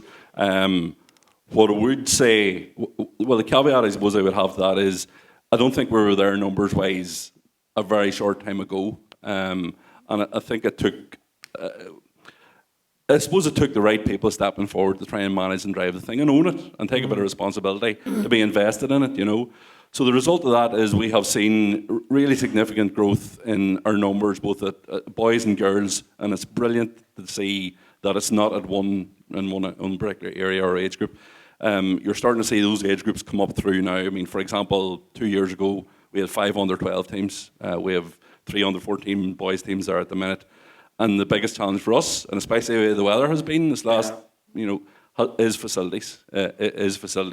We're big and borrowing, stealing from every single bit of plastic grass or green grass that we can get onto and have been. We're also the county ground. We try to do the best that we can in terms of facility in the county, but that's a very difficult thing to manage whenever we have the success of the growth in numbers. But with that then comes huge demand. I mean, in Ederney, myself and Sean, like, we would have kicked off the development, and it was, if you have a really good product, people will come through your doors. Now, that's probably easier said than done. It's grand, but really the demographic issues that have been referred to, if you don't have the numbers, then where do you go? But from a Gale's perspective, the view was, right, we offer a better product. The people that are walking through our doors, if it's an enhanced facilities, better coaching, they'll want to continue to come. And we've been fortunate, but now the problem that we have is the facilities we have doesn't come close to meeting our need, you know. Yeah, well, hold tight on that, because I had a couple other questions on that, but we'll move it on because of time. But I want to just touch quickly on integration, because, you know, you talk about the demand on facilities, and Sean and Phil alluded to that in their presentation. I mean, we all know that there's historic changes coming over the next couple of years, and maybe quicker than some of us believe. So while this presents opportunities for greater alignment and efficiency, I suppose it also requires careful planning, and there will be key challenges in and around finances, aligning fixtures, sharing facilities, and developing unified governance structures. So I mean, from your perspective, you're struggling with facilities at the moment. The integration's going to put further pressure on that. In all honesty, I'm not convinced it's going to massively change the way we're doing things at the minute. And I say that because we're trying to give every single team that we have equal opportunity. There isn't anybody that's held in a pedestal and everybody else has to sit by the wayside until a particular team is gone or has moved off a pitch. That causes frustration as well for some of the teams, you know. But that's the approach that we're taking, and I think it's a fair approach. If we do, you know, if we ever get a camogie team together in the club, they're going to be given equal opportunity as will any of our under 10 half girls teams, you know. But that's then difficult with the number of teams, as I mentioned before. You want to try and get them onto pitches as often as you possibly can, but it's a struggle for us yet. But certainly at a club level, we're running the one club model, and the sense I get from nearly every club in Fermanagh is that they're doing the same. It's probably at a county level that you guys are really going to have to struggle with. You know. Yeah, Kieran, anything to add to that? You know, in terms of look, I was the chair of our own club when we moved over to the one club model, and there definitely have been advantages to it. I think looking now, and we're talking about volunteers, our committee's nearly. It's 50-50, I would say, between female and males on it. And to be honest, if you're looking something done, you ask the ladies. You know, you know, if you really, charmer. Yeah, absolutely. If you really need something done, that's where you head. But in fairness, it has been, but it has brought us challenges, and I can see challenges. And I know, again, I'm only looking from our own club perspective. Our changing facilities wouldn't be up to scratch now, and it's something we do need to be looking at doing to make it more suitable for all. Even though we've had a ladies team in our club for 25, 26 years, maybe even more, but it takes, well, to say it takes time, that's a bit too much, but you know, we're being challenged now to make sure better, and I think that can only be a good thing.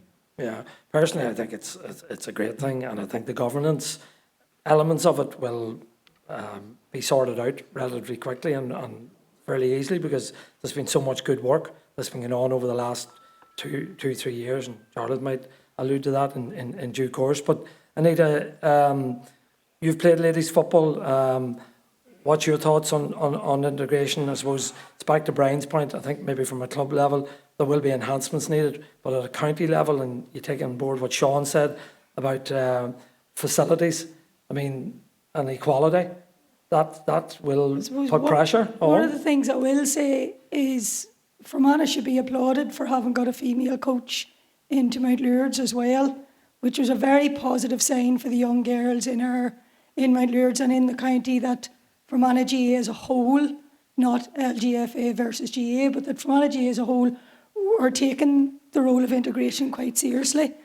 I mean, when I was at Mount Lourdes, we didn't even have a Gaelic team, despite my protests about it. But there's plenty of women in this room. I was just looking around. I can see quite a few lassies that we would have had a few battle scars down the years as well. You know, the biggest problem that I always had, and like I played 29 years, was fixtures. Fixtures when Cuddies were home, fixtures during the summer months. And I think that would be the biggest positive move for young girls and ladies players, will be that there will be a proper fixtures programme that will be properly monitored. But it is going to put pressure on things like facilities, referees. And again, you know, Fermanagh and Omagh District Council, it's very heartening to see you here tonight, knowing what's coming down the road in terms of the need for facilities. And I must applaud you for your recent grant initiative, the 1 million a year for 5 years overall sports. That's to be applauded. But I think from a former ladies footballer point of view, I wish integration had come in 20 years ago. And what it will do is it will give those young girls the encouragement to continue, because they will see themselves as equals. And a lot of clubs are doing a lot of brilliant work where the girls already see themselves as equals. But I suppose it's just coming from the top down now. That's really important that happens. And the last point, the integration working group that is highlighted in the strategic plan, that's up and running, I believe, is it? Yeah. So far. Yeah, going good. And look, they have a difficult job to do to sell it, but I think the clubs that are here tonight, they've already bought into it, most of them have. So it's about getting the message from the top down. I think that's more important. Brilliant stuff, folks. Really appreciate it. Give it up there for Brian, Kieran and Anita. Thanks very much.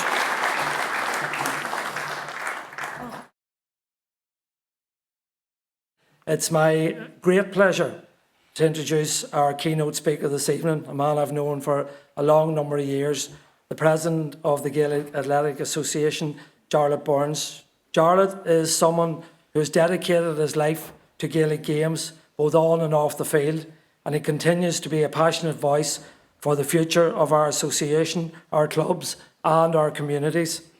And I'm sure he joins us this evening in particularly good spirits following a tremendous success for his native county on Sunday. So as we gather tonight to launch the Fermanagh GAA strategic plan and to look ahead with ambition and purpose, we are delighted to welcome a leader who understands so well the importance of vision, community and Gaelic games at the heart of Irish life. Please give a very warm Fermanagh welcome to Uachtaran Cumann Luachlas Gael, Jarlath Burns.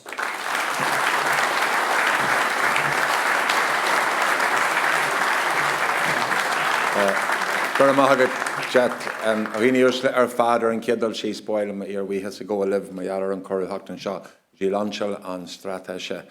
Tasha Vicha Inta Simul and Gisporak de Yagin Trinona and you as Kaimera Garola Mehan Kidjwar of Hagesh Clashdini via Kainch. There are come hard and slew Inta Catabalia and Shah has Macora Machanacht Facum well on club Agus Sheshan Kushla Cumann Luachlas Gael Agus is Inta can rod well on Lanchel Shah Agraha Ho Hintach Eg Phil Flanagan and Shah Tash of Harva Owl Dinner the Hummus Phil of Exturu Kershi Cumann Luachlas Gael of Wargonde. So, Gurmahagat, thank you. I have to say, listening to what I've heard tonight, there is so much food for thought for myself as president of the GAA. And there's three things I've come across here tonight from listening to it and from reading the strategy. The first thing is the incredible love that there is for Fermanagh in this room here tonight. The second thing is pride in what you've achieved and what you know you can achieve. And the third thing, a determination that this strategy is not just going to be something that you sit back and admire, but that's something that you're actually going to put into practice.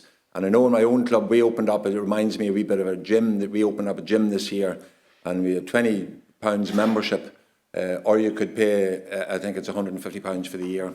And there's a fella who paid the whole money at the start of the year because he wanted to lose a bit of weight, and I was talking to him a few weeks ago, he hadn't been yet.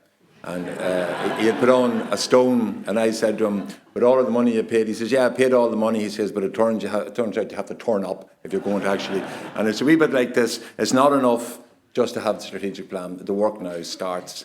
And I suppose, given the fact that the chair of Fermanagh and Omagh District Council began by describing his own credentials and his own connections with Fermanagh, which I have to say were very scant, I feel now it's necessary to talk to you about my own. And I'll start off by saying that every time I see your crest, it reminds me of the fact that a few years ago, if there's anybody here from Derry Lynn, you'll remember the night that I was at your dinner dance and my wife Suzanne was with me. And on the way home, we stayed in Derry Lynn that night. Nothing would have it, but Suzanne wanted to call to Kinawley graveyard because her people were Maguires from Fermanagh, and she had heard that they were buried in the old graveyard in Kinawley, and we stopped outside it, and she says, we're going to go in and we're going to through all of these headstones to look for my ancestors. And I says, do you know what year your great-granny died? She says, no. Do you know what her name was? No. And I said to her, there is no point in going in there. She says, well, I am insisting on going in there. So she went in and I was on the phone for about a half an hour, and she came back and she says, 95% of the people in those headstones were called Maguire. And I said, yes, you are in a county where the word Maguire is literally on the bloody crest, underneath a picture of a man on a white horse. So needless to say, there wasn't much sound on the way home there. But she took her cousin, Father Colin Grant, down, and it turned out that her ancestors were actually buried on the other side of the road. So, but whenever I went to St Mary's University College in 1986, I came across a few very, very significant Fermanagh people. John Rehill from Enniskillen here, obviously. Fergal McCann from Irvinstown. Malachy O'Rourke, Derry Lynn. Eamon Shannon, who was a Skea man. And actually Paddy Tunney, I think, was from Ballinalek. And Paddy Tunney became the chair of the GAA in St Mary's the year that we won the Sigerson. And that Sigerson team was backboned in 1989, a very, very small panel of players by all of those Fermanagh lads. I would never have won a Sigerson with a tiny group of players. There was only 90 males in St Mary's, up against maybe 4,000 over in Queen's, if it hadn't been for those guys. Of course, they went on then, playing midfield for Mark and Fergal and Mark and John, to torture me for the rest of my career. And when they retired, it was taken over by the Brewster brothers from Enniskillen. But there's no way that I would have won anything without those boys. And I suppose that was a metaphor for Fermanagh, that every so often a golden generation comes along.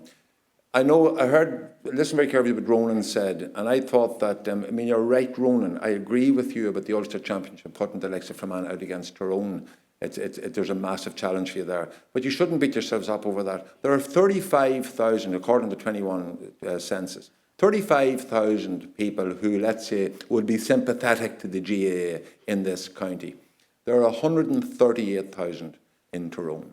Far, far, far bigger population, far, far more people to pick from. And it's very easy to get despondent and say, we're not doing this, we're not doing that. But it is so often, whenever that little group of players comes along, it is so important that you use them to the best of your ability. And I always feel that when that did happen, you did do that. Look, you came so close in 2008 to beating us in an Ulster final.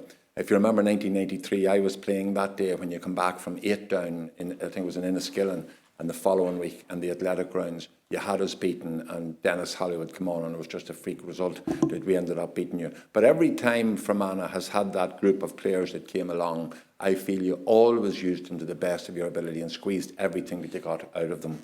And I think that's something that you should be very, very proud of. The other just thing I would say, because I know it's getting on, and what I like about this strategy is this. There are two ways of looking at a strategy.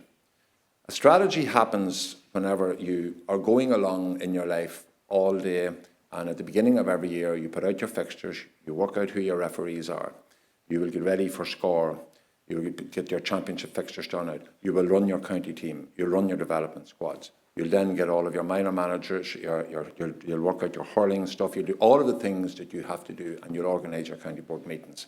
And that happens in every county in Ireland every year. And then every so often you'll stop and you'll take a step back and you'll say, okay, where are we? Where do we need to go? Who do we need to get us there? And what do we need to get us there? And what will success look like for us? So in this county, if you think of, you had the one operations manager for 24 years, incredible guy, Tom Boyle, one of the best operations managers we ever had. Very lucky that Phil is coming along to take over, a man of great vision as well. You have the same sponsor for the last 33 years. What an incredibly loyal sponsor Patsy Tracy has been. You should be very, very proud of him.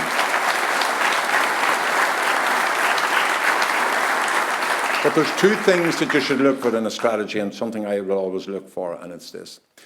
Is this about Fermanagh GAA, or is it about the GAA in Fermanagh? We talked very eloquently about Fermanagh GAA and the challenge of what you have to do to bring that on. But if I was an inspector going into your county, I would be looking to see what are your plans for the GAA in Fermanagh. And it was a point that Anita made, which I thought was very, very important. And it was just a small thing she said at the end of the sentence. Are we keeping that child? Because if you're in charge of a club under 12 team, we always say this in our club, under 12, under 14, under 16. You could win or you could lose. You could win every match, you could lose every match. But that's not what you should ever judge yourself on. It's at the end of the year, do you have the same number in the panel as you had at the start of the year? And most importantly, when they come back in a year's time to be the under 16 team, have we got everybody back again? That's what we mean by keeping the child. That's where we all belong means. That there is no child at the end of the year says, there's nothing really here for me anymore in this club. And that's what I really like about this strategy, because it is focused very, very much on the GAA in Fermanagh. So whenever I go into any club in Fermanagh or in the country, and I was in Kilworth on Saturday, I was in Rahan in County Offaly the previous week, or the day, I was in Streamstown, County Westmeath, that was only last week. I'm in clubs every day of the week, and I'm still assistant secretary of my own club. and I'm missing a meeting to be here tonight, actually, thankfully. But there are three things that I will look for. The first thing is the club operating the one club model sincerely and properly and authentically. Well, in this county, we can say that you're way, way ahead of everybody else with regard to that, because you are serious about integration. You have your integration committee up and running, one of only 6 counties in the whole of the country that have it done. The second thing I will always look for is there a growth mindset in the club? Are you focused on the future? Are you thinking about the next generation? Because in the GAA, the past builds the present and the present builds the future. So the facilities that you have and the structures you have in your own club are the gift of the previous generation to you. What is your gift to the next generation? Is there a growth mindset? And the third thing I will always look for in a club is, what are the activities that happen in this club that don't involve the scoreboard? Because that is where it is genuine community. That is where you are saying that the GAA is where we all belong. Because the GAA as a club is an important place that you can come from, but it's more important that you feel it's a place that you can go to, that there is something there for you. And when I go around all of the GAA clubs, and I've been in so many GAA clubs in this county, and you see that they have built a walking track, or they have the All-Stars, the GAA for all, the Gaelic for mothers and others, the bingo even, all of the things that just bring a community together. These are the key things. Winning on Sunday for us was fantastic, I have to say, after 18 years. That's the icing, but it's not the cake.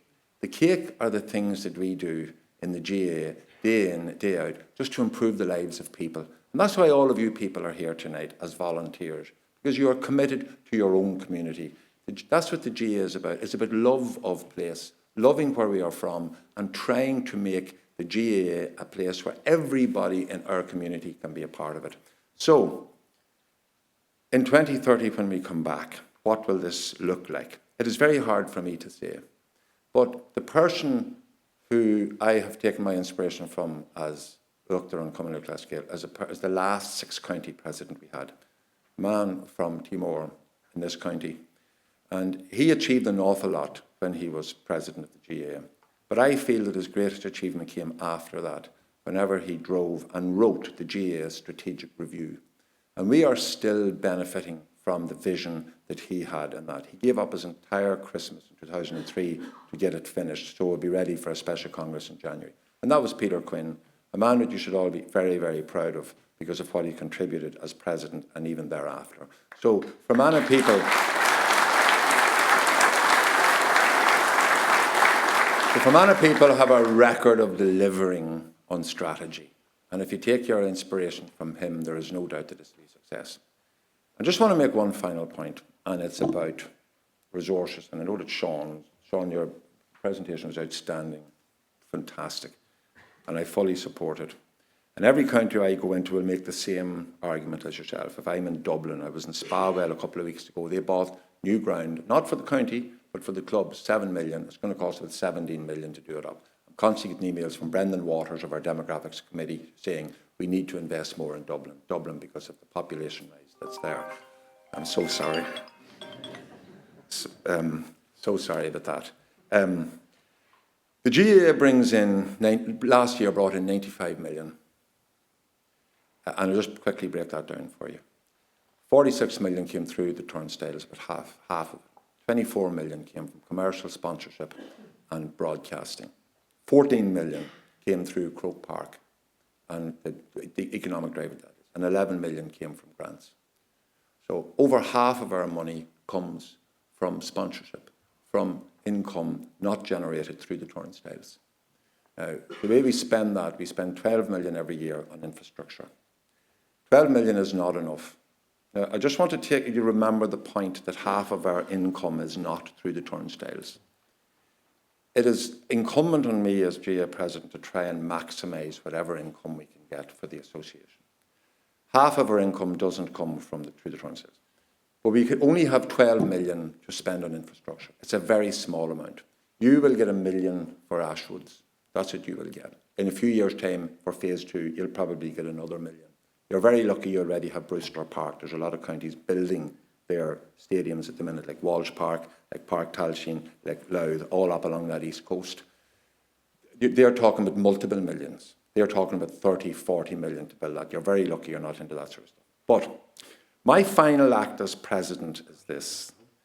We are in negotiations with the Irish government at the moment to resurrect what was called the Immigrant Investment Programme, the IIP, where people could get Irish residency who had money in other countries if they give so much to good causes, and the GAA was one of those good causes.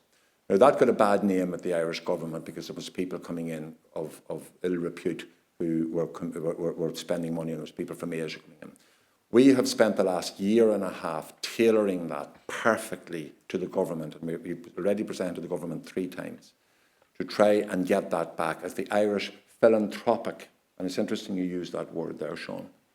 If we get that across the line, we have estimated we can get $500 million in every year. That's the figure I have estimated it's going to cost to do integration properly, that we have proper facilities for our girls to play our games. I'll give you this one guarantee. I am going to work with every effort of my being to get that across the line. Now, that will only be in the 26 counties. But if we get that into the 26 counties, I mean we can spend the 12 million that we have in infrastructure on the 6 counties. And you will get your Ashwells, and you'll get Brewster Park done up, and we will have a GAA that we can all be proud of, the place where we all belong.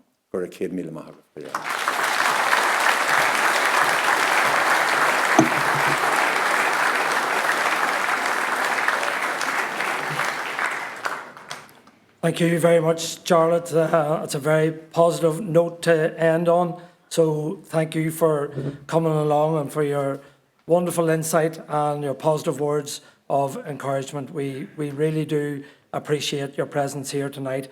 Thank you again.